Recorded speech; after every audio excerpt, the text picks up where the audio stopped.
Hi, I'm Chuck Olenek, otherwise known as Yaroslav the Persistent, and I get asked how I end up infusing my vodkas, what's the process. So I figured I'd show you what I'm doing right now since I'm starting a new batch of one and bottling another.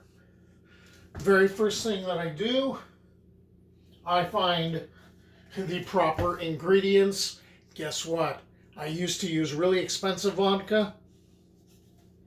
I'm using this stuff now because once you infuse it, it's kind of like, using top shelf stuff to make a mixed drink. Why would you do it?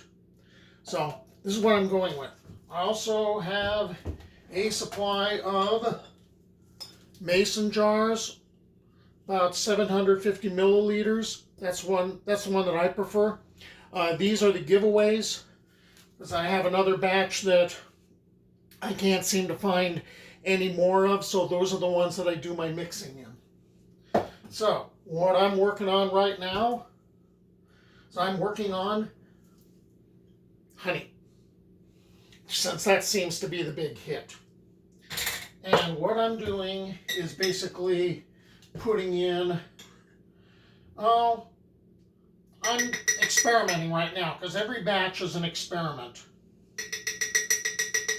So I'm just ladling in some tablespoons of honey, and let's see where you are. Yeah, that should be good. All right.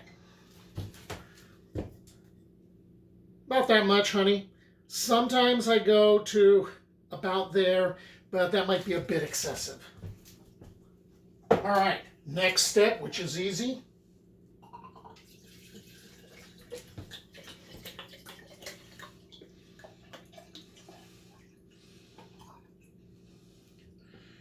There we go. And ta-da! And now I'm going to let this sit for a few weeks. I like to just stick it up in my window of the kitchen because it gets the light and makes my kitchen look kind of like, I've got stained glass there. Okay, well, let me top off this one.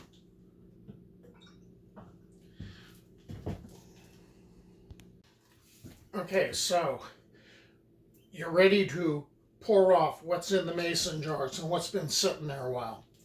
By the way, as far as how long this takes, the honey might take a week. I prefer to let it sit maybe a few weeks. I'm not very scientific about it. The same thing with my citrus stuff, as far as lemon or orange. I've got tangerine here. And one of the things you're going to notice when you get the citrus things and you pour them off and you filter them, you still are going to get little floaties, which might put some people off. But it's good stuff. Oh, and by the way, check out the label that I got made. All right, so with berries, these are blackberries, and they've been sitting about a month. All right, and they take time. I usually won't pour these off for at least a couple of months. And my first time out with cranberries, I used fresh ones. That was absolutely wretched. That took months, and then I started mashing them up in frustration because I wanted to get the color, and I was expecting a flavor, and that took forever. And I finally figured out, okay, I will use dried cranberries. This has only been sitting a few weeks, right? And just like cranberry juice, it's not going to be sweet. It's going to be a little tart. Okay, so here's the great pouring off thing. I am cheap. I use coffee filters that I can throw away. And I'm also really cheap at this point, and I'm recycling the bottle.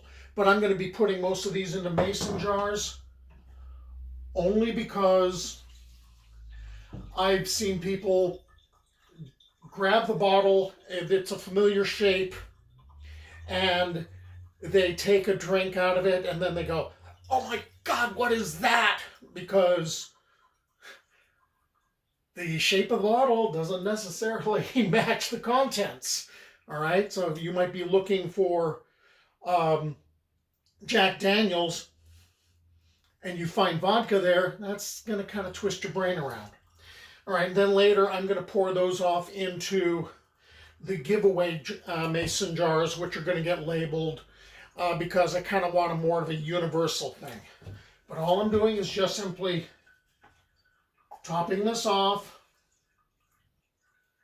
clean that bad boy out later, and then you just kind of let this trickle through, and this will take a while. So get used to the idea, okay? So there's no magic, there's no mystery. It's just simply putting something you like in the vodka, put it someplace, let it sit a while, and then you'll have infused stuff. I'm going to give you a little safety tip though. I also made horseradish infused vodka because I ended up buying some at a store in West Hollywood that caters to Ukrainians and Russians and a bunch of Eastern ethnicities or Eastern European ethnicities. And I discovered something. If you have the horseradish, which by the way takes about a week, you have it tightly sealed, the bottle or the jar will explode. So I've discovered this because I heard cracking someplace and a boom, and then I didn't find out until I looked in my traveling liquor cabinet and went, "Oh, we have a problem." And then I had it happen again to another bottle and went, we have a pattern. So be careful, with certain things. All right, now, let's see what else I need to do. Okay, I remembered what I needed to do. So, horseradish. All right, remember, don't close the top completely. I keep mine in the freezer, sort of like nitroglycerin. I put about that much horseradish in a mason jar and I chop it really finely. The first time I did it, I took about 3 days and I thought the top of my head was going to blow off. And then the next time I did it, well, I forgot. And I was sitting in the window for a while and I did it for a week. And that actually gave a better flavor. I wouldn't do it past that. Okay, so the horseradish goes fast. I have also done garlic and just basically peel enough so that you can have maybe that much in the bottom of a mason jar. Fill it with vodka, let it sit. I've also done caramelized garlic, where the recipe suggested that I use, black pepper and kosher salt, and I'm not a pepper fan, so I went for the kosher salt. And that actually took me like maybe 2 days. And then there's a trick that my dad taught me about using green bell pepper. Chopping off the top, he did this whole thing of, you chop off top of bell pepper, you pull out the inside, you fill with vodka, you drink vodka, cuts the bite like that.